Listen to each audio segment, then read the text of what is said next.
तुला जपणारा आहे मी या मालिकेच्या पुढील काही येणाऱ्या भागांचे लेटेस्ट त्याचबरोबर इंटरेस्टिंग अपडेट आपण आपल्या आजच्या या व्हिडिओमध्ये जाणून घेणार आहोत. तर मग अजिबात वेळ वाया न घालवता सुरुवात करूया आपल्या आजच्या या व्हिडिओला. तर आजच्या आपल्या या व्हिडिओमध्ये आपल्याला आता असे पाहायला मिळते की इकडे आता मंजिरी जी आहे ती चाललेली असते तळेगावला. तर आता इथे लगेचच सगळेजण तिला थांबवण्याचा प्रयत्न करायला लागतात. सगळे तिला म्हणत असतात की तू एकटी जाऊ नकोस, या अगोदरसुद्धा तू कधी कुठे एकटी गेलेली नाही आहेस. तर ती म्हणत असते की माझा नवस आहे, घरातलं सगळं सुखी व्हावं, चांगलं व्हावं, यासाठी मी महागौरी मातेला नवस केला आहे, त्यामुळे मला जावं तर लागेल, नवस फेडावा लागेल. आणि ह्या बऱ्याच दिवसांमध्ये आपल्या घरातलं सगळं वातावरण कसं उत्तम होऊन गेलेलं आहे. म्हणजे वेदामधला आणि अथर्वमधला जो अबोलपणा होता तो आता कमी झालेला आहे. त्याचबरोबर आता सगळं घरामधलं सगळं बदलत चाललेलं आहे. मग ज्या गोष्टीमुळे हे सगळं घडलं आहे ते नवस फेडायला नको का? तर आता अनन्या म्हणत असते, अगं हो वहिनी, पण आता आपल्या मीरा वहिनीची सुद्धा मंगळागौर आहे ना. मग जर वहिनीची मंगळागौर आहे तर तू नसशील तर कसं चालेल? त्याबरोबर आता लगेचच अनन्याला ती म्हणायला लागते, हे बघ मीराची मंगळागौर आहे ते मला मान्य आहे, पण मंगळागौर ही नवीन सुनेची केली जाते आणि जिची मंगळागौर आहे ना ती घरातच आहे, त्यामुळे इथे माझ्या थांबण्याची काही गरज आहे असं मला वाटत नाही. त्यावर दादासाहेब म्हणत असतात, मंजिरी अगं असं काय म्हणतेस, या घरची करती स्त्री आहेस तू. त्यावर मंजिरी म्हणत असते, हो दादासाहेब मला मान्य आहे, पण आता इथे माझी थांबण्याची गरज आहे खरंच असं मला नाही वाटत. आणि देवाचं कार्य एकदा ठरवलं की ते थांबवलं नाही पाहिजे, बरोबर आहे ना? त्यावर दादासाहेब म्हणतात की हो तुझंही बरोबर आहे, पण मग आता आपण काय करायचं? त्यावर मंजिरी म्हणते, हे बघा दादासाहेब, आपण एक काम करू, मी जाते, इथे नर्मदा आहे, माया आहे, अनन्या आहे, त्या सगळ्या व्यवस्थित सगळी तयारी करतील आणि जर त्यांना काही तरीही अडत असेल किंवा कळत नसेल तर त्या मला फोनवर विचारतील, मी त्यांच्याबरोबर कॉर्डिनेट करत राहीन, मग तर झालं ना. त्यावर मग मात्र अथर्व म्हणतो, म्हणजे आई तू ऐकायचं नाही असं ठरवलंच आहेस का? त्यावरती म्हणते हो. मग दादासाहेब म्हणतात, बरं अथर्व, तुला तुझी आई माहिती आहे, पण तुझ्यापेक्षा जास्त ती मला माहिती आहे. ती अशीच आहे पहिल्यापासून, तिला जर एखादी गोष्ट करायची असेल असं तिने ठरवलं की ती करतेच. एकदा तू लहान असताना तू खूप मस्ती करत होतास, तिचं ऐकतच नव्हतास. मग तिने ठरवलं की तुला सुधारायचं, पण प्रेमाने, तुला न ओरडता तिने शिस्त लावायचं ठरवलं आणि तिने ते करूनही दाखवलं. नेहमी मी तुला ओरडायचो, तुझ्यावर चिडायचो, पण तिने मला पूर्ण निक्षून सांगितलं होतं की मी आजच्या नंतर तुला काहीच बोलायचं नाही, त्याचं काय करायचं ते फक्त मी बघणार, आई आहे ना मी आता त्याची, मग त्याला कशी शिस्त लावायची हे मी बघणार. आणि खरोखर मंजिरीने 15 दिवसाच्या आत तुला न ओरडता, न मारता, प्रेमाने, मायेने इतकी चांगली शिस्त लावली की तिथपासून आजपर्यंत तू तिच्या सांगण्याप्रमाणे वागत आलेला आहेस.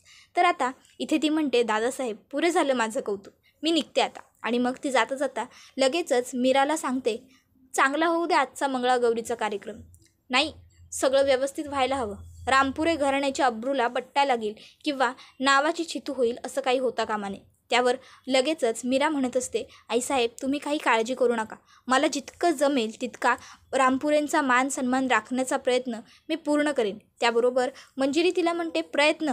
त्याबरोबर लगेचच मीरा म्हणते, मी खात्री देते तुम्हाला, मी रामपुरेंची सून म्हणून सगळं व्यवस्थित पार पाडेन, अगदी उत्तम पद्धतीने सगळ्यावरती लक्ष ठेवेन. त्याबरोबर मंजिरी म्हणते, प्रयत्न कर. आणि मग लगेचच आता मंजिरी ही तिकडनं जायला लागते.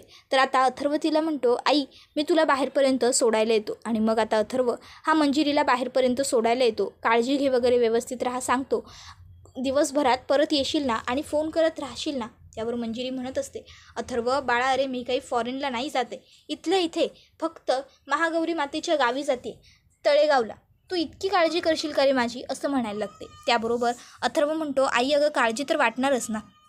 त्यानंतर आता आपण पाहतो की इथे मंजिरी ही मीराच्या गावी पोहोचलेली असते.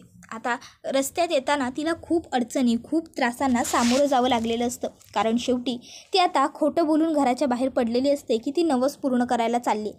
बिना चपलीची, बिना दागिन्यांची ती घराबाहेर पडलेली असते, बिना काही अन्नपाणी खाता किंवा बिना काही अन्नपाणी सोबत घेता.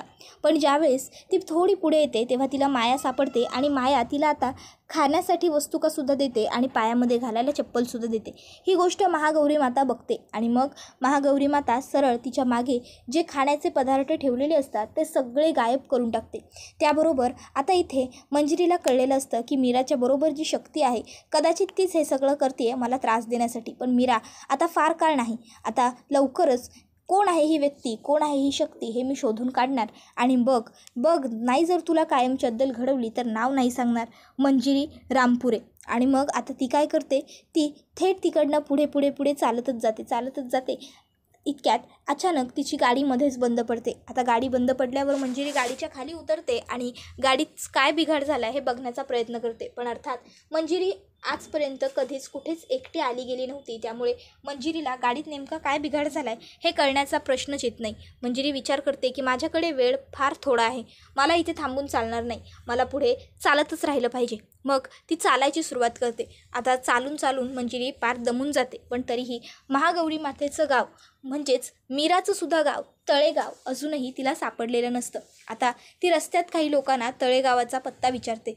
लोक तिला तळेगावचा पत्ता हा योग्य तोच सांगत असतात, पण तरीही फिरून मंजिरी ही परत तिथेच येत असते. आता मात्र मंजिरीला कळत असतं की आपल्याबरोबर काहीतरी चुकीचं, काहीतरी वाईट घडतंय, पण तिला काहीच करता येत नसतं. मग आता तिला लगेचच मार्जिरी सुचते. मग ती मार्जिरीला हाक मारते आणि मार्जिरीला म्हणायला लागते, मार्जिरी माझी मदत कर, मला सहाय्य कर, बघतेस ना मला त्यावर मग आता मार्जिरी तिला म्हणत असते, हे बघ मी तुझी काही फार मोठी मदत करू शकत नाही मंजिरी, तुला तुझा प्रवास एकटीनेच करावा लागेल. हो, फक्त मी तुला दिशा दाखवू शकते आणि तुला वाटही सांगू शकते. मग आता तळेगावचा योग्य तो रस्ता मार्जिरीच मंजिरीला सांगते. मंजिरी म्हणत असते, आता बघ मी काय करून दाखवते ते. त्याबरोबर आता लगेचच मंजिरी ही तिकडनं तळेगावच्या रस्त्याला चालायला लागलेली असते. चालता तिच्या पायाला एक दगड रुपतो. दगड रुपल्याबरोबर तिच्या पायातून पटकन रक्त यायला लागतं. आता कधीही साधं जमिनीवर ही बिना चपलीचं न चालणारी मंजिरी आता चक्क जमिनीवरती चालत असते आणि त्यामुळे तिला त्रास होत असतो. त्याबरोबर आता आपण पाहतो की तिचं रक्त जे आहे ते थोडं त्या जमिनीवरती खाली सांडत चाललेलं असतं आणि आता त्या रक्तामुळे मीराच्या वडिलांना कळून चुकलेलं असतं की तळेगावात राक्षसी शक्तीचा प्रभाव पडलेला आहे. राक्षसी शक्ती तळेगावाच्या वेशीबाहेर आलेली आहे आणि आता कोणत्याही क्षणी ती वेशीच्या आत येईल. मीराचे वडील हे खूपच जास्त गांगरून गेलेले असतात, घाबरून गेलेले असतात. ती राक्षसी शक्ती म्हणजेच मंजिरी ही आता तळेगावाच्या वेशीच्या आतमध्ये येते आणि लगेचच ती आता जाते आणि थेट उभ्या असलेल्या मीराच्या बाबांच्या खांद्यावरती हात ठेवते. आता मीराचे बाबा घाबरतात. तर लगेचच मंजिरी ही त्यांना विचारत असते, ते तळेगावच आहे ना? त्यावरती होकार देतात. मग ती म्हणते, तुम्ही महागौरी मातेचं मंदिर कुठे आहे ते जाणता का? त्याबरोबर ते सांगतात की हो जाणतो. आणि मग ते महागौरी मातेचा मंदिराचा रस्ता मंजिरीला सांगतात. मंजिरी आता तिकडे जायला लागते. आता मंजिरीने आज ठरवलेलंच असतं की काहीही झालं तरी मीराच्या पाठी कोण आहे हे सगळं मी शोधून काढणारच. आणि ती आता महागौरी मातेच्या मंदिरात येते. तिथल्या पुजाऱ्यांना वगैरे इतर लोकांना चौकशी करायला लागते की मीरा नामक एक मुलगी तुमच्या इथे आहे, ती कशी आहे, म्हणजे काय तिच्यासोबत फार कोण असायचं वगैरे.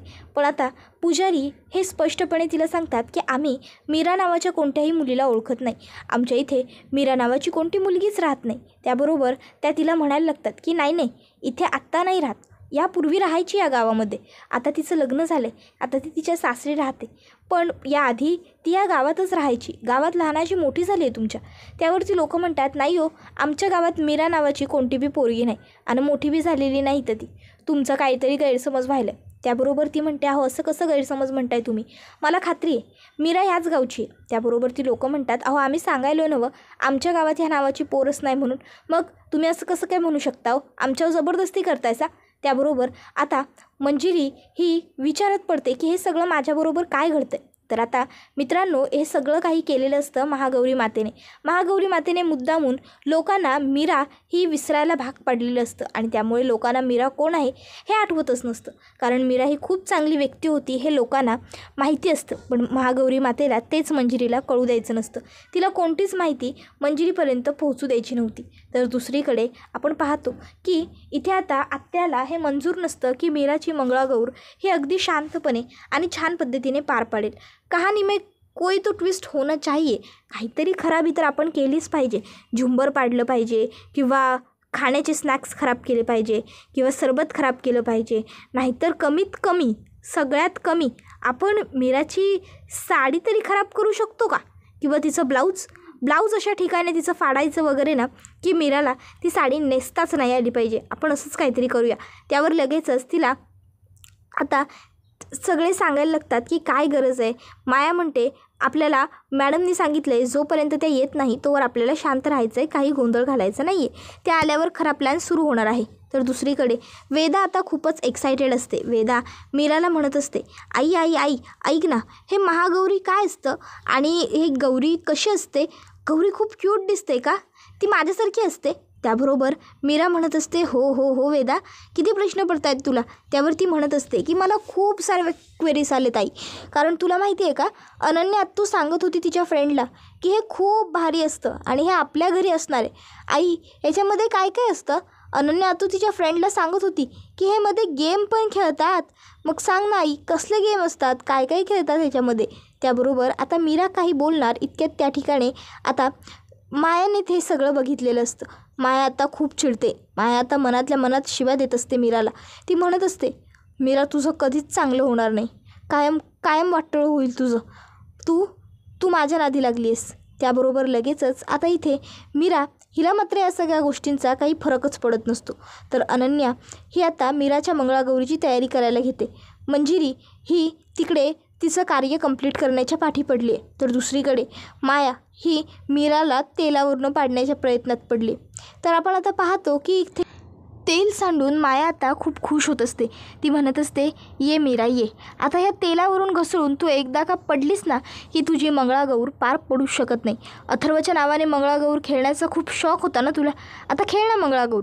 कशी खेळतेस ना ते मी सुद्धा बघतेच. त्याबरोबर आता इथे मंजिरीला मात्र काहीच फरक पडत नसतो. तर मीराला मात्र काहीतरी संशय आलेला असतो की या मूर्ख मुलीने काहीतरी तामझाम करून ठेवलेला असणार. मग आता लगेचच इकडे मनातल्या मनात मीरा ही म्हणत असते, माया कधी सुधारणार नाही. तर दुसरीकडे मायासुद्धा मीराच्या नावाने शिव्या घालत असते. ही मीरा कधी एकदाचा सगळा मोठेपणा घ्यायचा बंद करेल ना मला कळत नाही आहे. लवकरात लवकर मीच ह्या घरची सून बनेन. तर दुसरीकडे आपण पाहतो की आता वेदा आणि मीरा ह्या दोघीही तयार झालेल्या असतो. आम्ही लवकर तयार होतो ग. काय लवकर? बरोबर वेळेवर तर तयार झालो आहे. त्याबरोबर लगेचच आता ती म्हणायला लागते की अगं किती लवकर झाला आहे तुम्ही तयार, अजून तर सगळी कामं बाकी आहेत मीरा. त्यावर मीरा म्हणत असते, अंबिकाताई अहो मला सवय झाली आहे ना आत्ता कामं करत करत तयारी करण्याची. मग उगाचच्या उगाच नसते लाड करायला नको. फक्त तयारी करत राहिले तर घरातली कामं मागे पडतील आणि तुम्हाला तर माहिती आहे मला घरातली कामं मागे पडलेली अजिबात आवडत नाही. त्यावर अंबिका म्हणत असते, हो खरंच ग बाई खरंच, पण एक खरं बोलू का अनन्या? त्याबरोबर आता ती म्हणत असते, बोला ना अंबिकाताई. मग अंबिका मीराला सांगत असते, आज ना तू काही खूपच और दिसत आहेस, पण एक गोष्टीची कमी आहे. त्याबरोबर लगेचच आता मीरा म्हणते, कसली? त्यावर अंबिका तिला सांगते, नथ. मीरा म्हणते, ही काय घातली आहे ना? त्यावर ती म्हणते की ही नको घालू, तुला दादासाहेबांनी जी बक्षीस म्हणून दिलेली नथ आहे ना ती घाल. मग आता ती बक्षीस म्हणून दिलेली नथ छान आनंदाने घालते. तर आता लगेचच इकडे ती म्हणायला लागते, आता कशी दिसते? अंबिका सांगत असते, खूप छान दिसतेस. त्यानंतर आता आपण बघतो की सगळी तयारी वगैरे झालेली असते. मग आता लगेचच मंगळागौरीची पूजा करायला मीराला खाली बोलावलं जातं. तर आता मीरा अंबिकाला म्हणते, अंबिकाताई तुम्ही पण चला तिथे. त्यावर अंबिका म्हणते, नको, तू जर माझ्याकडे बघितलंस किंवा पटकन तुझ्या तोंडातून माझ्याकडे बघून काही शब्द बाहेर पडले आणि ते कुणी पाहिलं ना तर पुन्हा उगाच तुला कोणी वेडी म्हणायला नको, म्हणून मी नाही येणार तिथे. त्यावर मीरा म्हणते, ताई काळजी करू नका, यावेळेस मी काहीच नाही बोलणार, पण तुम्हीसुद्धा चला ना खरंच. त्यावर मग अंबिका म्हणते, ठीक आहे येईन मी. तसंही मंगळागौरीचा कार्यक्रम मला खरंच खूप आवडतो. तुला माहिती आहे माझी पहिली मंगळागौर होती ना, त्यावेळेस आईसाहेबांनी किती मोठी साजरा केली होती. सगळ्यांना बोलावलं होतं आणि माझ्या अनाथ आश्रमातून पण मुलींना बोलावलं होतं, माझ्या मैत्रिणींना बोलावलं होतं, इतर लहान मुलींना बोलावलं होतं. त्याबरोबर आता लगेचच अंबिकाला तिचे जुने दिवस आठवतात आणि आता ती थोडीशी नाराज होते, कारण आता ती तिथे सहभागी जरी असणार असेल तरी कार्यक्रमाचा भाग नसेल, कारण तिला कोणी बघूच शकणार नाही आहे. तर मीरा तिला म्हणते, जाऊ द्यात, चला तुम्ही माझ्याबरोबर, नाराज होऊ नका. त्याबरोबर लगेचच आता अंबिका म्हणते, मी नाराज नाही आहे गं, उलट तुझी मंगळागौर आहे हे बघूनच मला खूप छान वाटते, मी आनंदी आहे, चल. आणि मग आता त्या दोघीही जणी तिकडनं खाली येतात. त्याबरोबर आता जी वयोवृद्ध स्त्री असते ती लगेचच मीराला म्हणते, मीरा बाळा बस आता आणि पहिले पूजा करून घे तू. त्याबरोबर मीरा बसते आणि गौरी मातेची पूजा करून घेते. त्यानंतर आता लगेचच ती स्त्री म्हणते की चला आता आपण खेळ खेळायला सुरुवात करू. मग आता मीरा इतकी सुंदर नटून आलेली असते की मीराचं ते रूप बघून सगळ्यांमध्ये चर्चा व्हायला लागते की खरोखर अथर्व साहेबांची पहिली बायको अंबिका वहिनीसाहेब जशा होत्या अगदीच तशीच त्यांची धाकली बायको मीरा वहिनीसाहेबसुद्धा आहेत. म्हणजे एकीला झाकावी आणि दुसरीला काढावी. अगदी गुणावानाला सुद्धा सारखे आहेत. थोरल्यांचा मान राखतात, लहानांशी चांगलं बोलतात, सगळ्यांना काय हवं नको ते बघतात. आता बघा ना, कार्यक्रम तिच्यासाठी ठेवलेला आहे तरी पण तिचं सगळीकडे कसं बारीक लक्ष आहे. कोणाला काय हवं नको, कोणाला काय पाहिजे, सगळं कसं ती व्यवस्थित बघते. पण असं प्रत्येक घरात पाहायला मिळत नाही. मंजिरी मॅडम खरोखर खूप लकी आहेत की त्यांना त्यांच्या दोन्ही सुना अशाच मिळाल्या ते. त्याबरोबर आता हे सगळं ऐकून इकडे मीराला खूप बरं वाटतं, तर अंबिकालासुद्धा आनंद होतो. काहीही झालं कितीही दाखवत नसली तरी शेवटी मीरा ही तिची धाकटी बहीण आहे आणि ज्यावेळेस आपल्या धाकट्या बहिणीचं कोणीतरी कौतुक करत असतं त्यावेळेस अर्थातच आपोआप थोरल्या भावंडांना आनंद होतोच. आणि आता तेच काहीसं अंबिकाच्या बाबतीतसुद्धा घडताना आपल्याला पाहायला मिळतं. तर आता इथे खेळ वगैरे खेळून पूर्ण होत आलेले असतात. तर हे सगळं काही बघून माया मात्र खूपच जास्त जळत असते. मायाला वाटत असतं की हे सगळं काय घडून बसलं. आज अथर्वच्या नावाने मी मंगळागौर खेळत असते, पण आज ही मीरा खेळते. पण लवकरच मीरा तू ह्या जगातून नष्ट होशील. एकदा का मंजिरी मॅडम आल्या की मग आम्ही तुला कायमच्या संपवून टाकू आणि मग माझा मार्ग मोकळा होईल. माझा अथर्व कायमचा फक्त माझा आणि माझाच होईल. त्याबरोबर हा व्हिडिओ इथेच संपतो. व्हिडिओ आवडला तर व्हिडिओला लाईक करा. चॅनलवर नवीन असाल तर चॅनलला सबस्क्राईब करून बेल आयकॉन प्रेस करा. आता बघूया पुढे काय घडतं. मंजिरी घेऊन येऊ शकते